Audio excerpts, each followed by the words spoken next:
레위기 23장 15절부터 21절까지 말씀, 안식일 이튿날 곧 너희가 요제로 곡식단을 가져온 날부터 세어서 7 안식일에 수유를 채우고 7 안식일 이튿날까지 합하여 50일을 계수하여 새 소재를 여호와께 드리되 너희의 처소에서 10분의 2 에바로 만든 떡 2개를 가져다가 흔들지니 이는 고운 가루에 누룩을 넣어서 구운 것이요 이는 첫 요제로 여호와께 드리는 것이며 너희는 또 이 떡과 함께 1년 된 흠없는 어린 양 7마리와 어린 수소 1마리와 순양 2마리를 드리되 이것들을 그 소제와 그 전제 제물과 함께 여호와께 드려서 번제로 삼을지니 이는 화제라 여호와께 향기로운 냄새며 또 숫염소 하나로 속죄제를 드리며 1년 된 어린 순양 2마리를 화목제물로 드릴 것이요 제사장은 그 첫 이삭의 떡과 함께 그 2마리 어린 양을 여호와 앞에 흔들어서 요제를 삼을 것이요 이것들은 여호와께 드리는 성물이니 제사장께 돌릴 것이며 이날에 너희는 너희 중에 성회를 공포하고 어떤 노동도 하지 말지니 이는 너희가 그 거주하는 각처에서 대대로 지킬 영원한 규례니라. 자, 이게 이제 오순절에 대한 이야기입니다. 그러니까 50일을 계산해 가지고 그 날짜를 지켜라 하는 게 오순절이라고 하는 그 내용이거든요. 레위기 23장에 보면 이게 굉장히 그 특징적인 게 하나 있어요. 이 오순절에 대한 이야기가. 오순절에 대한 이야기가 왜 이렇게 중요하냐면, 오순절 그러면은 요즘에 보통 뭐라고 그러냐면 성령 강림절 뭐 이런 얘기들도 하고 그러거든요. 오순절, 뭐 성령 강림절 뭐 이런 얘기도 하는데요. 뭐 사실 성령 강림절 뭐 그래도 되죠. 뭐 말이야 뭐 만들기 나름이니까. 이제 성령 강림절이라기보다도 뭐라고 해야지 더 맞냐면 성령 충만절 이래야 더 맞는 얘기예요. 그러니까 성령 충만한 절기다 이렇게 해야 더 맞는 얘기인데요. 사도행전 2장에 보면 성령 충만이 임했다 이런 얘기가 있거든요. 오순절이 됐는데 성령이 충만하게 제자들에게 임했다는 그런 이제 내용이 사도행전 2장의 내용입니다. 그 사도행전 2장은 그냥 있었던 게 아니라 요엘서 2장 때문에 나온 이야기예요. 그러니까 구약에서 분명히 뭔가 이야기가 있으니까 그것을 신약에서 이루는 그런 얘기들이거든요. 그리고 사도행전 2장의 오순절 날에 3,000명이 구원을 받습니다. 그 3,000명이 구원받은 것도 역시 구약에 있는 내용하고 이렇게 맞추어 가지고 나오는 그런 장면이에요. 구약에서 3,000명이 죽은 날이 있었어요. 3,000명이 죽은 날. 그 3,000명 죽은 날이 어느 날이냐면 금송아지 섬겨서 하나님이 죽인 사람들이 3,000명이에요. 그러니까 3,000명을 금송아지 섬겼다고 죽였고 오순절 날에 3,000명을 구원하는 겁니다. 그러니까 이게 두 개가 맞물려 있는 거죠. 그죠? 그러니까 이 두 개가 맞물려 있다는 얘기는 짝을 이루었다는 얘기예요. 이 말씀들이 이게 두 개가 뭐 남자 여자가 둘이 똑같아요? 안 똑같아요? 안 똑같다고 했죠. 안 똑같은데 둘이 만나면 어떻게 돼요? 둘이 뽀뽀하면 부부 되는 거예요. 그러니까 둘이 완전히 다른데 남자 여자가 완전히 다른데 둘이 뽀뽀하면 하나가 되거든요. 그래서 부부가 돼. 그러니까 여기 이제 구약에 3,000명을 죽이고 신약에 3,000명이 구원을 받아. 그럼 이 둘이 뽀뽀하면 어떻게 돼? 부부가 되는 거야. 그러니까 성경이 참 재밌게 생겼죠. 그렇죠? 그러니까 이게 둘이 이제 뽀뽀하게 되면 이게 짝을 이루어서 이게 부부가 되는데 어떻게 된 거냐면 이렇게 되는 거예요. 한쪽은 죽이고 한쪽은 살리는 거예요. 그러니까 한쪽은 죽이고 한쪽은 살리는 게 이게 이제 어디에서 일어나는 사건이 돼야 된다? 내 마음에서 일어나는 사건이 돼야 한다는 거죠. 그러니까 성경은 다 누구에게 쓴 거라고? 나한테 쓴 거니까. 그러니까 내가 성경을 볼 때 다른 사람을 쳐다보는 게 아니라 나를 비추어서 이 성경책이 나에게 거울이 돼야 되고 내가 바라보는 책이 돼요. 이 책이 나를 바라보고 나도 이 책을 바라보는 거죠. 그죠? 이렇게 돼야 되는 거야. 그러니까 성경에서 3,000명 죽고 3,000명 구원받았다면 내 속에서 어떤 건 죽어야 하고 어떤 건 살아야 된다는 것을 이야기하는 거지. 그죠? 그러니까 어떤 건 죽어야 되는 거예요. 내 속에 금송아지 섬기려고 하는 것은 죽어야 된다는 거지. 그러면 그것이 죽으면 어떻게 돼? 하나님의 성령이 와서 나를 충만케 한다는 거예요. 그래서 나를 살리는 거야. 그러니까 금송아지 섬기는 게 뭐 여러 가지가 있죠. 뭐 욕심일 수도 있는 거고, 그죠? 금이니까 욕심일 수도 있는 거고, 자기 욕심이 죽어야 된다 이런 얘기 할 수도 있는 거고요. 그리고 우상숭배죠. 그러니까 우상숭배. 탐심은 곧 우상숭배다. 골로새 3장 5절에 말씀하고 있죠. 그러니까 탐심을 부린 거야. 그게 우상숭배야. 그러면 탐심과 우상숭배는 같은 거예요. 그러니까 우리가 욕심 부리면 안 돼요. 그러니까 그 선악과 먹은 게 어떻게, 뭐 때문에 먹었다고요? 욕심 부려서 먹은 거라고요. 선악과 먹은 게 욕심 안 부렸으면 안 먹었을 거 아니에요. 그러니까 욕심을 부렸어. 그래서 먹은 거예요. 선악과를 어떤 욕심을 부린 거예요? 선악과를 보니까 먹음직, 보암직, 탐스럽게 하는 거예요. 이 세 가지가 뭐라고 요한일서 2장 16, 17절에는 말하고 있어요? 육신의 정욕, 안목의 정욕, 이생의 자랑이라고 말하고 있어요. 그러니까 이 선악과는 뭐냐면 육신의 정욕, 안목의 정욕, 이생의 자랑이에요. 그게 선악과예요. 여러분 속에 육신의 정욕, 안목의 정욕, 이생의 자랑이 있으면 그게 선악과예요. 그게 먹음직, 보암직, 탐스럽게 하는 거예요.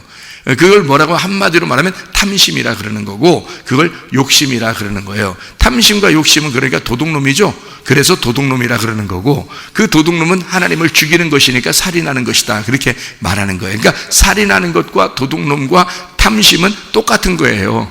같이 나오는 거예요. 이게 다 뭐냐? 선악과다 이 말이에요. 그러니까 그 선악과는 뭐 때문에 먹었어요? 선악과 왜 먹었어요? 탐심인데, 그 탐심 어떤 탐심이에요? 그 왜 먹은 거야? 모델라고. 너 모델래. 그러니까 너 모델래 하는데, 나 뭐 될 거야 하면서 먹은 게 있어요. 그 선악과가 모델라고 먹은 거예요. 하나님 되려고 먹은 거예요. 그러니까 금송아지를 섬기는 자체가 우상숭배라고 하는 이유가 바로 뭐냐면, 그 탐심이 우상숭배라는 이유가 뭐냐면 네가 하나님 되려고 한다 그 말이에요. 그러니까 네가 하나님 되려고 하는 그 의미가 뭐예요? 그러니까 선악과가 뭔지를 정확하게 우리가 깨닫는 거예요. 지금 얘기하는 게 선악과라고 하는 게 이런 거다라고 하는 걸 제가 설명해 드리는 거예요 지금 여러분. 그러니까 선악과는 뭐냐면 네가 하나님 되려고 그러는 거야. 그럼 네가 하나님 되면 어떻게 하려고 그러는 건데? 너 하나님 돼서 뭐 하려고? 하나님 되면 어떻게 하려고 그러면 자기가 뭔가 좀 하려고 그러는 거야. 자기가 뭔가 하려고 하는 거를 금송아지라 그러고 우상숭배라 그러는 거야. 그걸 하나님의 입장에서는 하나님의 일을 갖다 넘어왔다 네가. 넘어왔다 네가. 그래서 탐심이라 그러는 거예요. 무슨 말인지 알겠죠?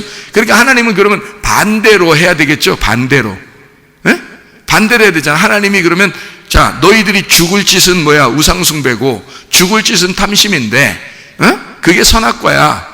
그건 네가 나를 넘어온 거야. 그러니까 네가 열심히 하려고 한 거 아니야. 네가 스스로 하나님으로서 뭘 하려고 하는 거 아니야. 그걸 우상숭배라 그런다니까. 그게 탐심이고 선악과야. 그러면 하나님은 그거 하지 말라고 그러는 거 아니에요. 그거 하지 말라고. 그러면 어떻게 된다? 3,000명이 죽으니까, 그죠? 3,000명이 죽으니까 3,000명 살리는 일을 해야 될 거 아니에요, 하나님은. 그래서 3,000명 살리는 일은 어떤 거냐 그러면 반대로 해야 될 거 아니에요. 자, 탐심을 부리지 말아야 되겠죠.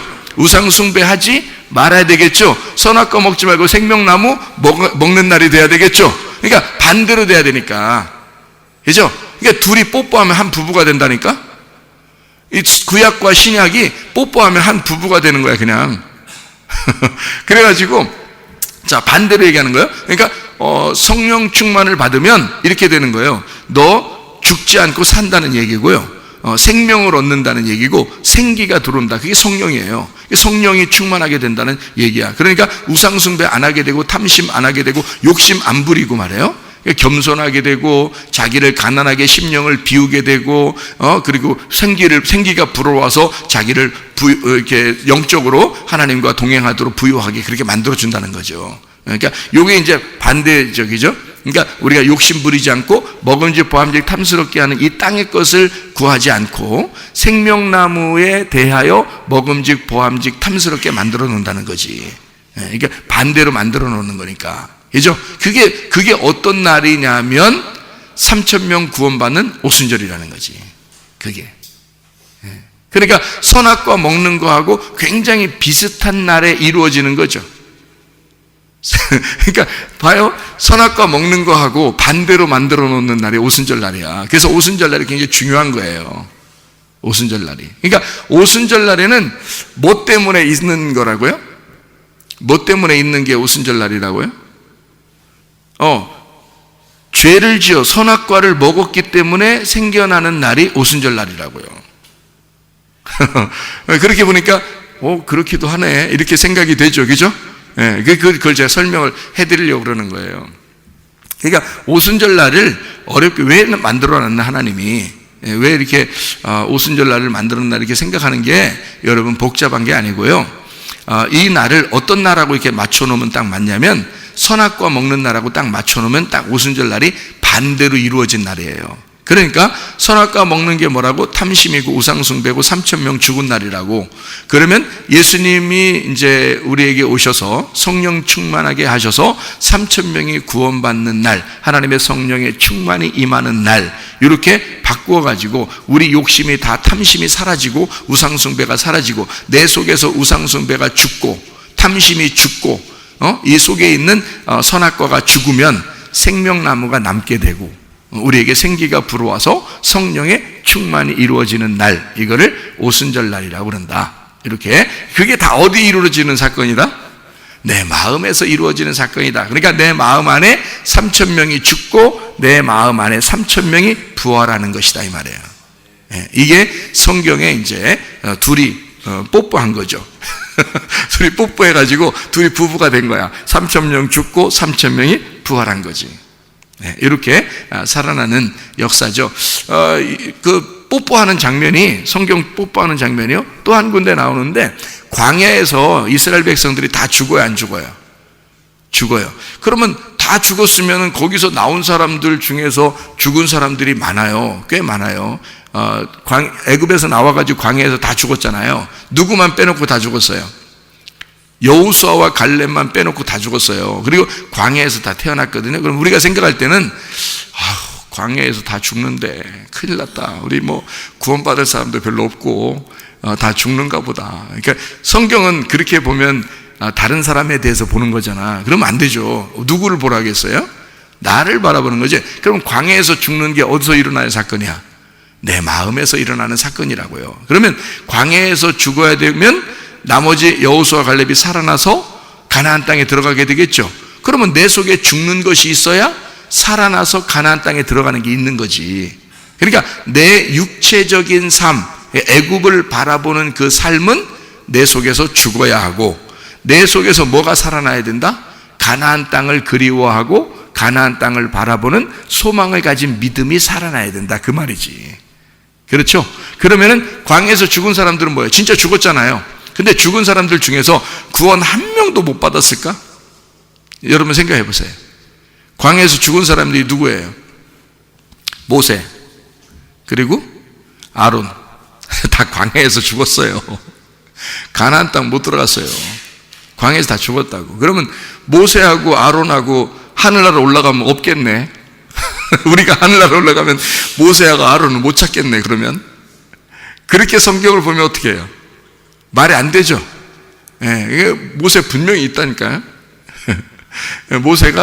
모세와 이 엘리야가 그 예수님 변화산상에서요, 모세와 엘리야가 내려오잖아요.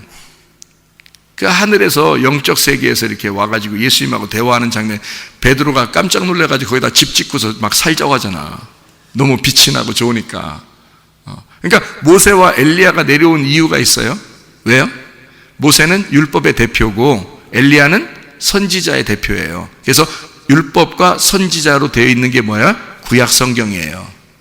그리고 예수님은 뭐야? 신약 성경이고요. 그러니까 거기 모세와 엘리야, 예수님이 세 명이 합치면 성경책이 되는 거예요. 그래서 변화산상에 성경책이 있는 거야. 하나님 말씀이 거기서 완성되는 거야. 그러니까 그게 천국이 된 거지. 그 말씀이 완성되니까 천국 되죠. 그러니까 베드로가 너무 놀래가지고 거기서 집 짓고 살자는 거 아니야. 그러니까 예수님이 뭐라 그래? 야, 정신 차려. 잠깐 눈 똑바로 떠. 정신 차려. 그래서 정신 딱 차려보니까 누구만 남아있더라? 예수님만 남아있더라. 성경책의 핵심은 누구야? 복음이신 예수 그리스도예요. 그러니까 이 성경책의 모든 핵심은 예수 그리스도밖에 없더라. 자, 정신 차려서 딱 보니까 예수 그리스도만 남아있더라, 그 말이지. 베드로가, 그죠? 딱 보니까. 무슨 말인지 알겠죠? 그렇게 성경책이 이렇게 짝을 지어서 이루어진 사건인데, 그 짝을 지어서 이루어졌는데 내 마음속에 이루어지는 사건이라는 거죠. 그러니까 광야에서 3,000명 죽고 그리고 가나안 땅에서 3,000명이 부활하여 살아가는 놀라운 역사가 오순절날 이루어지는 것이다. 하나님의 회복의 역사가, 성령 충만의 역사가 왜 있느냐, 왜 오순절날이 있어야만 하느냐 하는 것은 성령 충만하여 하나님의 부활을 증거해내는 날이 바로 오순절날이기 때문이다.